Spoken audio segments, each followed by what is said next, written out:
So Yes, I want to talk about this. Let's talk yes, about it. so we get another Karrion Kross vignette teasing his like not even a return. I guess it's kind of a return, his reinvention of himself, which is kind of actually not a reinvention of himself, as it's basically just building upon how he's gotten to this point. So they're going with the cursing of his former opponents, which is kind of what we were saying we thought maybe Alba and Isla were going to go with. So Mm-hmm. now they're doing that with Karrion.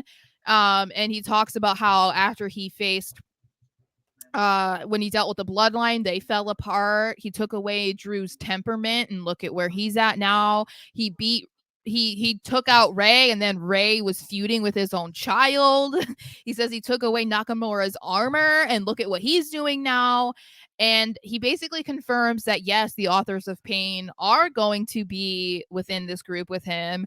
And I think this is such a brilliant move by the creative team, because I think, you know, we've kind of compared him in some respects to Baron Corbin, and that they just, it's like, yeah, they're talented, but they just never knew what to do with them. And then it's like they kept trying and it just wasn't working. But like with Corbin, they had to kind of like really start over with him. It was like, okay, shave your head, and then now you're going to be poor, and now you're going to be rich, and now you're going to be a lone wolf again. You know, like it was like Yeah. completely redoing it.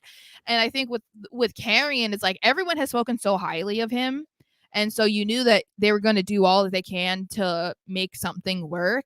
And I think the best way to go about that is to act like everything that has led up to this point plays to why we're at this point, and that we're not just Mm-hmm. forgetting everything since he returned to the company. Exactly. Because others, Exactly. if it was a different situation or a different era, that would be the way they would go about it. They would have had him shave his head again, and he would have been going by a different name or something, you know, like Yeah. I think this is a great way to involve everything and not make it seem like pointless.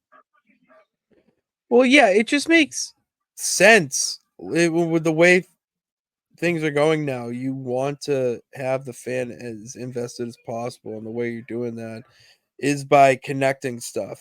I mean, you forgot that he feuded with Ray a little bit. I did, Mm, and then to add on that, oh yeah, and I just did not. I just had fun with Nakamura for, shits and giggles, and you have connecting that into his whole heel turn whatnot. Drew with the patience, like just stuff like that, makes it builds him up. It builds mhm, up Karrion Kross where he's not just this jobber or filler in tournament matches or whatnot anymore. Like he actually has some sort of substance.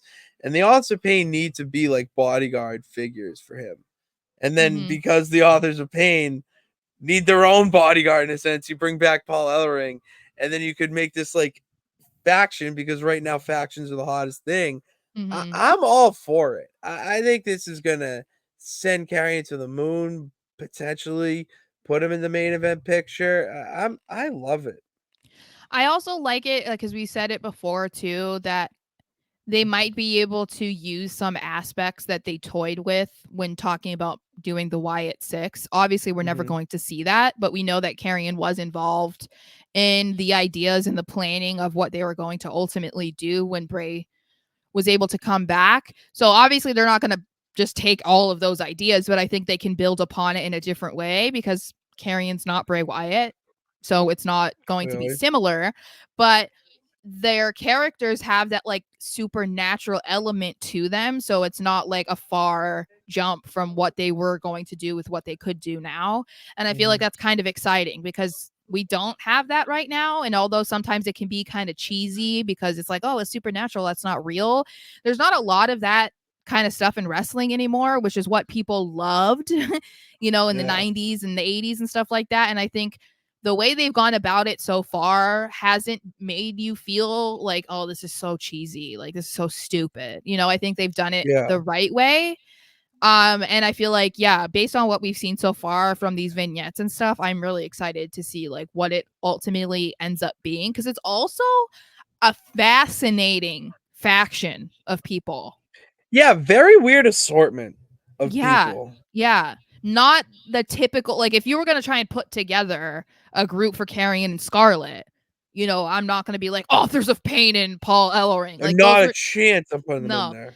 So I kind of like that, like, maybe him and Scarlet are gonna be maybe a little bit more of the supernatural mind games type, and then the Authors of Pain are gonna be the muscle, not like Carrion's not, but like they're gigantic No, but they men. need to protect Karrion because he's this mythical figure. Yes, Yeah, I and agree with then, that. you know, we'll have Paul there doing Paul things, which is Because Paul basically needs to keep him in line. yeah, and but he also, like, doesn't really talk. So it's like, I think, yeah, Classic manager. it's gonna be really, I think it has all of the makings of something that'll be really, really cool.